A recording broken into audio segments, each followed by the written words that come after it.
Prepare seu coração para uma palavra que pode mudar o rumo de sua vida, pois tenho certeza que Deus irá falar contigo. Fique até o fim e não se esqueça de comentar sobre a mensagem. Deixa seu like e compartilhe. E é interessante, eu estava lendo hoje Romanos capítulo 2, o versículo 1, Romanos capítulo 2, do versículo 1 ao versículo 6, eu até escrevi aqui, está assim. Olha o que diz na versão transformadora. Talvez você pense que pode condenar esses indivíduos, porque se você ler o capítulo 1 de Romanos, você vai ver Deus falando, né, de homens que adoraram a criatura em vez de adorar o Criador. E ele fala que esses homens foram entregues às suas paixões infames, homem com homem, mulher com mulher, está na Bíblia. Só que daí você lê aquilo, você diz, está aqui na Bíblia. Aí no capítulo 2 Deus diz, mas você que fica falando dessas pessoas, olha o que ele diz. Talvez você pense que você pode condenar esses indivíduos, mas é igual a eles e não tem desculpa. Quando diz que eles deveriam ser castigados, condena a si mesmo, porque você que julga os outros pratica as mesmas coisas. E sabemos que Deus, em sua justiça, castigará todos os que praticam tais coisas. Uma vez que você julga os outros por fazerem essas coisas, o que leva você a pensar que evitará o julgamento de Deus ao agir da mesma forma? Não percebe? Olha isso, irmãos.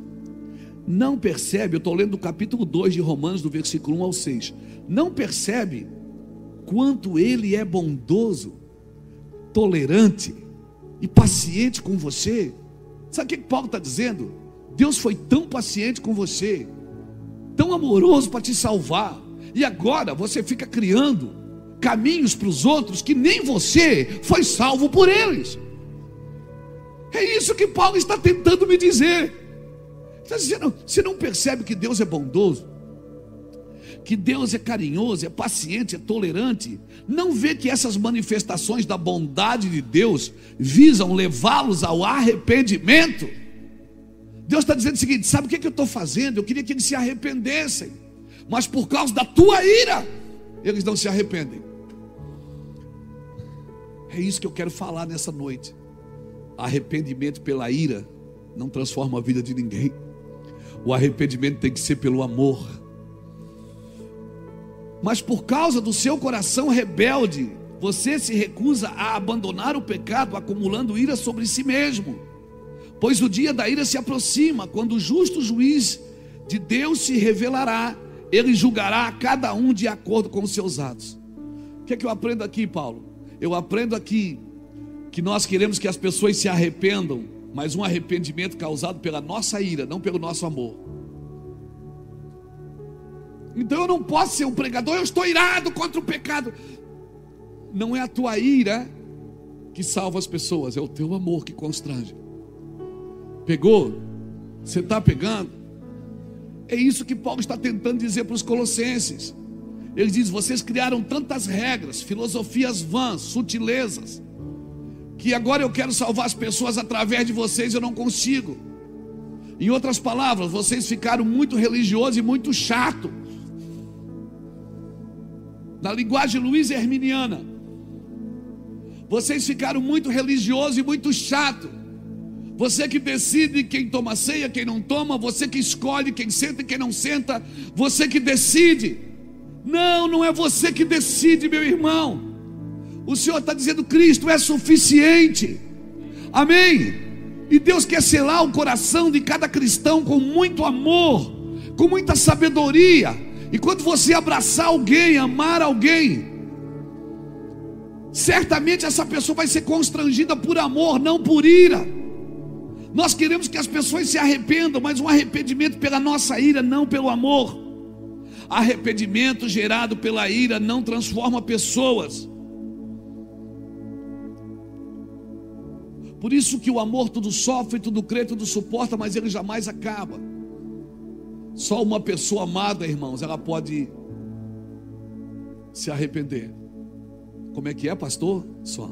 Você lembra do filho pródigo? O cara pegou o dinheiro do pai e disse, pai, eu quero a minha herança. O pai dividiu. Ele foi, gastou tudo. Quase quebrou o pai.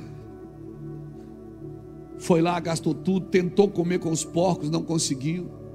Até os porcos não queriam ele no curral. Aí a Bíblia diz que ele caiu e quando ele caiu em si, ele lembrou de quem? Por que ele lembrou do pai? Porque ele foi amado por aquele pai. Quando as pessoas caírem em si, sabe de quem elas vão lembrar? De quem as amou, não de quem as condenou, de quem as julgou, de quem as perseguiu. Ei, elas vão lembrar de quem as amou, de quem cuidou delas, quando elas ainda estavam na semente, quando elas não mereciam. Aleluia, você está me entendendo, querido? Por que ele não lembrou do irmão mais velho? Por que ele não lembrou? Ele disse: eu vou para a casa do meu pai, porque na casa do meu pai até os funcionários dele são bem tratados. Meu pai é um homem bom, e certamente eu vou pedir para ele me tratar como um dos seus empregados. Pai não trata você assim não, bebê.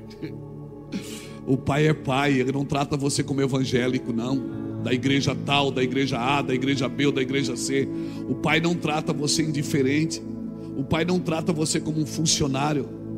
O pai é teu pai. Amém? Amém? Por isso que se você for infiel, Deus continua fiel e continua te amando, porque só o amor pode gerar arrependimento no coração do outro. Só uma pessoa que é amada, que é cuidada, pode gerar arrependimento no coração dela. Aleluia! E nós cobramos um amor do mundo, que quem tem que ter esse amor somos nós. Cara, se você ler Romanos capítulo 1, você vai ver Deus falando tantas coisas sobre idolatria, sobre homossexualidade, falando que a ira de Deus dos céus se manifesta, a ira de Deus pelos filhos da impiedade. Bota aqui para mim Romanos 1, versículo 18. Bota, coloca ali, Romanos 1, 18. A ira de Deus se revela do céu contra toda a impiedade e perversão dos homens que detêm a verdade pela... Quem é que detém a verdade? Quem é que pode deter uma verdade? Quem tem ela. E quem é que tem a verdade? Quem é que tem a verdade, irmãos? É a igreja, os filhos. Você acha que Deus está irado com o mundo? Não, Deus está dizendo: eu estou com raiva de vocês, porque vocês detêm a verdade pela prática da injustiça. A minha bronca é com vocês, que vocês sabem a verdade e vocês deveriam praticá-la. Você acha que Deus Deus está muito depressivo? Deus está triste com o bandido? Você acha que Deus está depressivo com alguém? Você acha que tem alguma religião que ofende a Deus? Sabe quem ofende a Deus? É quem tem uma verdade e não pratica. Dos céus, a ira de Deus se revela do céu contra toda a impiedade e perversão dos homens que detêm a verdade pela injustiça. Ninguém pode deter uma coisa que não tem. Quem detém é quem tem. E se você tem uma verdade e você já conheceu ela e ela já te libertou, o que você tem que fazer com essa verdade, meu irmão? Você tem que ajudar todo mundo e salvar todo mundo. Não é você que decide quem senta ou quem não senta. Não é você que decide. Mas a gente quer ver primeiro a maldição, a gente quer ver primeiro o pecado do outro, a gente quer ver primeiro o crime do outro, a gente quer ver primeiro o problema do outro. E a gente tem uma verdade, e a gente deveria pegar as pessoas pela mão. Ela dizia assim: eu sou um imundo. Eu disse: não, mas eu tenho uma verdade. Eu queria te ajudar na sua imundícia. Eu queria te ajudar no seu pecado. Eu queria te ajudar. Eu tenho uma verdade. Então você tem uma verdade, cristão. Aleluia. Você tem uma verdade, aleluia. Então não detenha a verdade. Põe ela na mesa, deixa todo mundo comer. Nós precisamos de um arrependimento baseado em sua justiça, em sua misericórdia, em sua vontade. Não é um arrependimento baseado nas minhas imposições. Não sou eu que imponho para que a pessoa se arrependa. A pessoa precisa ser tão constrangida com o meu amor por ela, que vai chegar uma hora, irmãos, que vai chegar uma hora que ela vai se interessar por aquilo que eu tenho. Eu me lembro, irmãos, assim que a gente converteu, a gente ia na casa dos parentes. nas festas da família. E eles lá bebendo, fumando e fazendo, contando história e arregaçando todo mundo, falando mal e tal. E a gente chegava, eles riam da gente. Tinha uma festa, uma vez eu fui numa festa da nossa família. Eles pegavam assim, enchiam o copo de bebida. Bebe aí, Luiz. Vai dizer que você não bebe. Deus bebe, Jesus bebia vinho, por que você não pode beber? Eu disse, não, eu não. Bebe aí. E ficava brincando. Irmão, à medida que eu fui andando em Deus, sabe? Chegou um tempo que eu ia nas festas e tinham vergonha de mim. A gente entrava, eles ficavam apavorados. E todo mundo bêbado na festa dizia assim para mim, ô Luiz, ora pelo alimento? Eu digo, oro.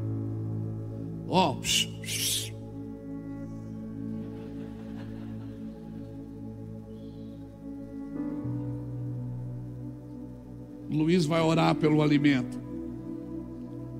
Aí eu já aproveitava, né, irmão? Deus, vou orar por maionese? Não, vou orar pelo meu tio, vou orar pela minha tia. Eu comecei a orar, Deus, toca essa casa.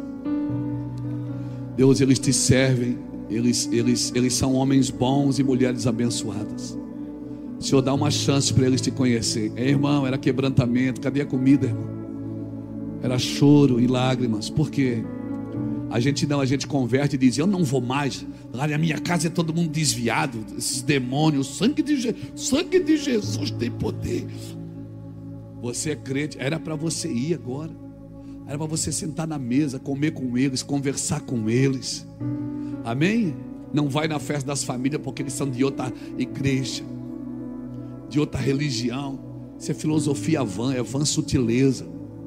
Isso é demônio que está tentando roubar o melhor de Deus da sua casa. Vai servir teus irmãos, vai abençoá-los, vai amá-los. Mas eu tenho medo que eu capaz de eu ir e não voltar mais.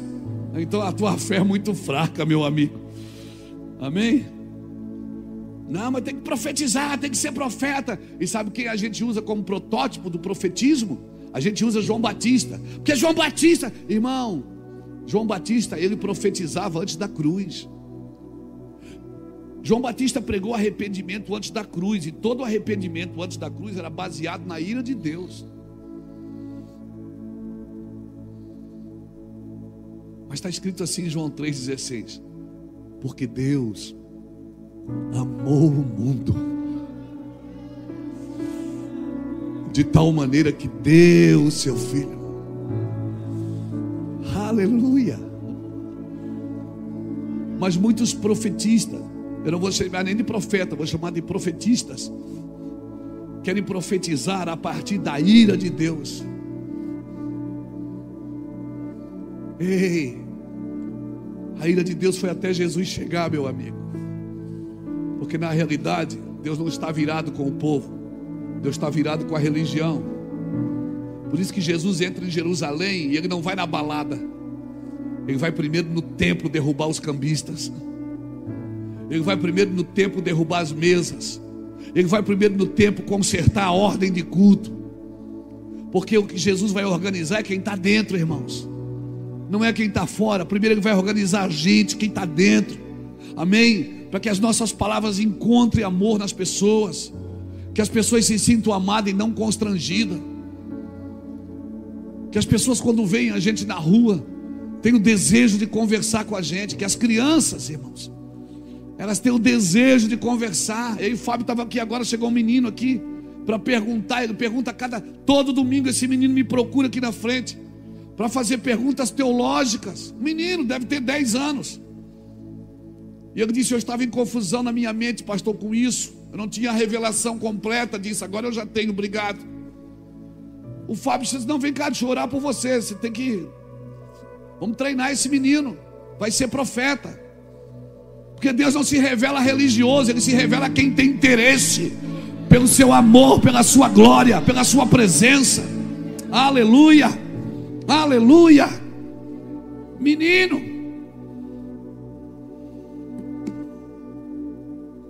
depois da cruz, irmãos, o arrependimento, ele é por amor. Eu e você precisamos desarmar. Nós somos cristãos armados ainda, armados com a nossa religião evangélica. Eu sei, irmão, eu sei que avivamento, que arrependimento precisa estar firmado na confissão de pecado, na obra completa da cruz, na supremacia de Cristo. Eu sei disso, irmão, não sou ignorante. Eu sei que sem Cristo nada podeis fazer, mas nós precisamos representar isso melhor. Nós precisamos deixar a mesa posta e a gente precisa ter interesse disso, irmãos. As pessoas que nos ouvem como cristãos, elas precisam ter fome e sede de justiça. As pessoas, elas precisam ouvir a gente e querer isso, irmãos. A gente não pode cobrar. Isso aqui não é um pedágio. A igreja não é um pedágio. A igreja não é um pedágio. Nós paramos na confissão de pecado. Oh, meu Deus. A gente quer impor. Você tem que fazer. Você não tem, irmãos. Não tem. As pessoas têm que ver você praticando algo por amor. Amém? Irmão, se a sua casa fala na hora do almoço, na hora da janta, vocês sentam para falar da igreja, certamente seus filhos nunca vão querer vir à igreja. Mas se você sentar, abrir a Bíblia para falar de Cristo, seus filhos vão querer servir a Cristo. Não terceirize para o Estado, não terceirize para as escolas, para o professor a doutrina para os seus filhos. É você quem faz, irmão. Essas coisas elas não têm nenhuma afinidade com a ressurreição de Cristo. Cristo ressurgiu dos mortos, irmãos. Deixou uma incumbência para mim e para você. Amém. Preguem, ide por todo mundo, falem, vivam isso, queimem, deixe as pessoas quererem, e certamente as pessoas vão querer. Mas parece que eu venho servir a Deus e parece que Deus me deve alguma coisa, parece que Deus está sempre me devendo algo. Irmãos, mas eu estou fazendo tudo certo. Às vezes não é o certo que eu tenho que fazer, é o exato, porque o certo é diferente do exato. Eu tenho aprendido que pecado é toda coisa boa que não tem Cristo. A santidade do Senhor, ela está firmada na pureza, e nós não podemos perder essa medida. Então Paulo, quando ele fala aos Colossenses, ele está dizendo: deixa tudo que não é Cristo. Se você deixar tudo que não é Cristo, irmão, vai ficar mais fácil de você saber o que é Cristo.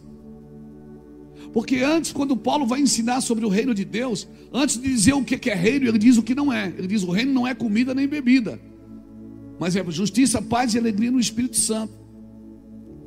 Então pergunte a você mesmo, como família, como cidadão, o que estamos fazendo que não é segundo a Cristo? Porque o que estamos fazendo que não é segundo a Cristo não tem nada contra, não tem nenhum julgamento, nenhuma sentença contra a carne. Evangelho, querido, é para viver na íntegra. Não é só para ouvir uma palavra. Vou lá para ouvir uma palavra para a minha semana ficar mais leve. Não, Deus não quer deixar você leve. Deus quer carregar você de responsabilidades. Por isso que Ele te chamou, por isso que Ele te deu, por isso que Ele te levantou. Deus quer carregar você de responsabilidades. Amém? Amém, Rose? Nessa cadeira de roda você pode fazer alguma coisa por alguém. Aleluia, porque a bondade, irmãos, ela está em você. A generosidade está em você. Nós estamos fazendo igreja sem Cristo. Então, nós não temos que viver, ou melhor, nós não temos que nos arrepender para viver bem. Nós precisamos nos arrepender porque nós estamos vivendo sem Cristo. Como isso, pastor? Igreja sem Cristo, vida cristã sem Cristo, evangelho sem Cristo. Como é possível? É possível, irmão. Eu consigo pregar sem Cristo, porque eu já aprendi a pregar.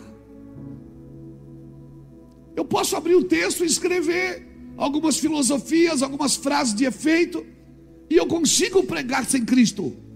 Mas até onde eu vou viver sem Cristo? Até onde? Aonde eu vou terminar sem Cristo? Eu consigo fazer um culto sem Cristo. Eu consigo abrir uma igreja sem Cristo. Mas até quando? Por isso eu posso fazer a coisa certa, mas não estar exata. Eu me arrependo, não é para viver bem, eu me arrependo para agradar a Deus. E não é para que tudo me vai bem. Nós estamos, irmãos, no meio de uma geração que aprendeu muitas coisas que não servem para nada. Aprendemos muitas coisas acerca de Cristo, mas que não servem para nada. Que não servem para nada, que nada pode contra os apetites da carne. Olha o texto que nós lemos. Colossenses capítulo 2, versículo 20 a 23. Colossenses 2, do 20 a 23, lê de novo. Olha o que diz: se morreste com Cristo para os rudimentos do mundo, por quê? Como se vivesseis no mundo, vos sujeitais às ordenanças.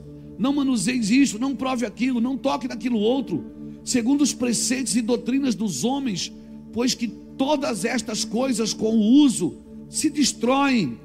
Tais coisas, com efeito, têm aparência de sabedoria, como o culto de si mesmo, e de falsa humildade, e de rigor ascético. Todavia não tem valor algum contra os apetites da carne, ou contra a sensualidade. Não tem. O que que Paulo está tentando me dizer? Você criou muita coisa boa, você fez muita coisa certa, mas isso não vai transformar você numa nova criatura. O Evangelho, irmãos, é para nos transformar numa nova criatura. Amém? Numa nova criatura. Não é para melhorar o Adão caído. É para mim viver o Cristo crucificado.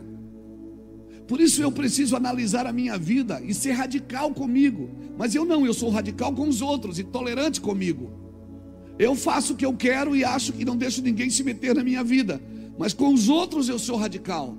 Eu acabo criando atalhos para mim e dificultando o caminho para os outros. Nós conseguimos fazer igreja sem Cristo. Que evangelho nós estamos aprendendo? Por quê? Porque se você ouve o evangelho e você não tem desejo pela cruz, você não tem desejo pelo Cristo vivo, pela ressurreição, pela eternidade, irmãos, o nosso evangelho não está causando efeito. Você está ouvindo isso do pastor da igreja. E eu sei que mensagens como essa é muito difícil até de falar. Por isso que eu prefiro quando é eu mesmo que falo. Por quê? Porque nós precisamos viver um evangelho. Porque se a gente aprender a ficar muito tempo na igreja sem transformação, a gente acostuma. E a gente acostuma. E a gente acostuma. E mais nenhuma palavra causa efeito em mim. Eu estou impermeável. Nenhuma palavra mais me causa confronto. Se eu passo um tempo no Senhor sem ser transformado, se eu não busco transformação, pastor, mas o que é que eu preciso ser transformado? Eu não sei. Cada um julga a si mesmo. Cada um sabe, e todos nós lutamos contra alguma coisa. Um com orgulho, o outro com a vaidade, o outro com apetite sexual, o outro com pornografia, o outro com vícios, o outro com ira. Todo mundo aqui luta com alguma coisa. Ninguém aqui está sem problemas. Todo mundo aqui tem um BOzinho para resolver. Eu não sei o que você e eu precisamos fazer. Eu sei o que eu preciso fazer, mas eu não sei. Então eu vou pregando o evangelho. Que evangelho nós estamos aprendendo sem cruz? Quando ele diz: pegue a sua cruz e siga-me. Se alguém quer me seguir, primeiro faz o quê? Negue-se a si mesmo. Porque às vezes eu quero levar minha cruz, mas eu quero levar do meu jeito. Se alguém quer vir após mim, primeiro, negue-se a si mesmo. Segundo, tome a sua cruz e siga-me. Agora, como que eu vou pegar uma cruz sem negar a mim mesmo? Tem coisas que às vezes passa batido. Por exemplo, sujeitai-vos a Deus, resisti ao diabo e ele... Mas para mim resistir ao diabo, primeiro eu tenho que fazer o quê? Me sujeitar a Deus. Eu não posso entrar num confronto com as trevas se eu não estou sujeito aos céus. Sujeitai-vos a Deus, resisti ao diabo e ele fugirá de vós. Então eu tenho que estar sujeito a Deus primeiro. Eu tenho que estar submisso à vontade de Deus. Então eu posso ir para a guerra. Então eu posso dobrar a camisa e ir para cima. Por quê? Porque eu estou sujeito a Deus. Eu tenho forças para lutar. O problema é que tem pessoas que elas querem entrar em batalhas, mas elas não estão sujeitas a Deus. E aí quando você entra em batalha que você não está sujeito a Deus, irmão, é a palavrinha mágica que a gente gosta muito de falar: retaliação. Sabe por que tem retaliação? Porque pessoas não estão sujeitas a Deus, elas estão brigando com as trevas em trevas. Eu não posso estar em trevas se eu quero lutar com as trevas. Por isso eu preciso estar na luz, porque acendeu a luz, as trevas são dissipadas. Eu só posso estar só posso entrar numa guerra com as trevas se eu estiver na luz. Então a cruz é terrível, amém? É terrível, não é? Mas até morrer, depois que morre, ressuscita, meu amigo. Cutuca alguém que está do seu lado e diz: é só 3 dias, depois passa.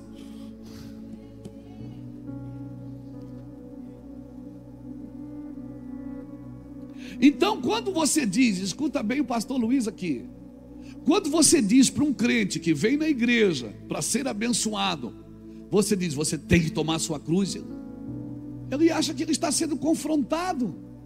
Não, irmãos, quando nós falamos tome a sua cruz, isso parece ser o fim. Não, irmãos, a cruz não é o fim, ela é o começo. Porque se eu não me sujeito a Cristo, eu não entro em nenhuma guerra, eu não vou vencer. É perda de tempo. Mas com Cristo, eu vou sendo discipulado pelo Senhor. A cruz é terrível.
Mas olha o que a Bíblia diz em Filipenses capítulo 2, versículo 5, perdão. Filipenses não tem capítulo 5.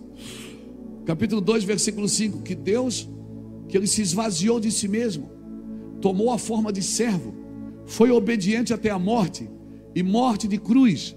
Mas Deus lhe deu, passou a cruz, aí começa, sabe, passou a cruz, começa. E Deus lhe deu um nome que está acima de todo nome, a qual todo joelho se dobrará e toda língua confessará. Querido, é muito bonitinho as massagens no ego, é muito bonitinho as mensagens, né, motivacionais que vão jogar você para cima, levanta a mão e dá glória. Eu acho isso fantástico e é bom mesmo. Às vezes a igreja precisa disso. Às vezes a igreja precisa ser entusiasmada porque ela está tão triste, está ferida, está machucada. Mas eu vou te falar uma coisa: essas mensagens não podem transformar a sua vida. Onde você é o epicentro de Deus, você não é o centro é Cristo. Deus é o alvo, Cristo é o centro, a Bíblia é a base, o Espírito Santo é o único condutor. Aleluia! Eu e você precisamos entender isso. Então, mensagem, levanta a mão para cima e dá glória. Elas são motivacionais, são boas mensagens. Tem dia que eu preciso ouvir elas.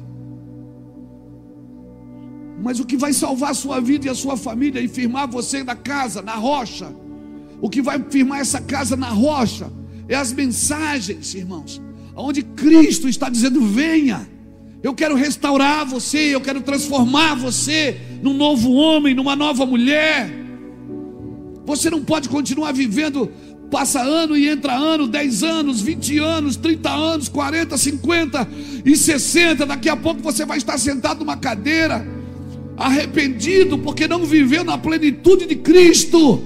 E você poderia ter desfrutado na plenitude de Cristo. Obrigado pelo seu aleluia.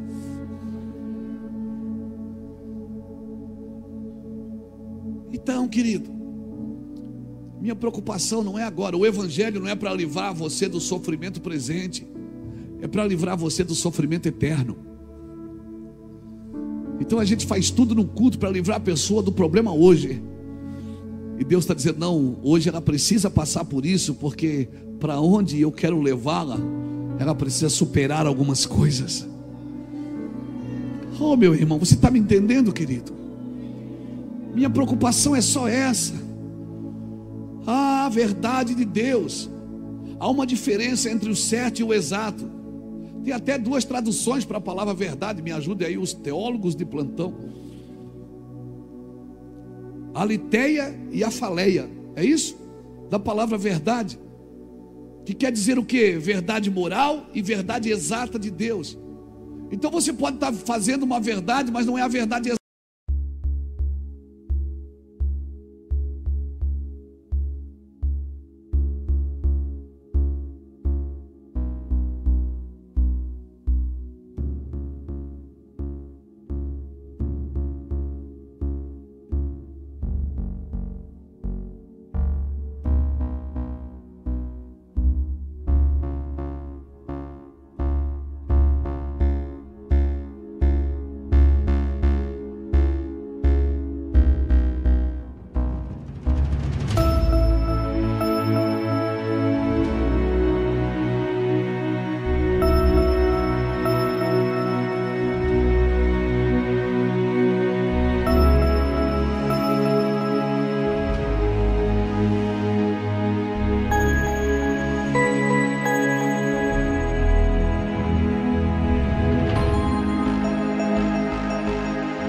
De Deus, não é a verdade moral de Deus. Não, mas é legal, mas não é moral. Tem coisas que são legais, mas não são morais. E Deus trabalha com a moral. Então são verdades exatas. Nós escutamos muitas coisas certas, mas não são exatas. Não são verdades moral, nem são verdades exatas de Deus. Porque é o único exato de Deus quem é? Quem é a imagem exata? Quem é o primogênito da criação? Quem é a manifestação exata do Deus vivo? Só Jesus. Então sem Jesus eu não vivo uma verdade exata. Eu conheço a verdade? Não, eu não conheço. Eu ouvi a verdade, mas eu não conheço. Eu conheço não é quando eu ouço e estudo. Eu conheço quando eu pratico.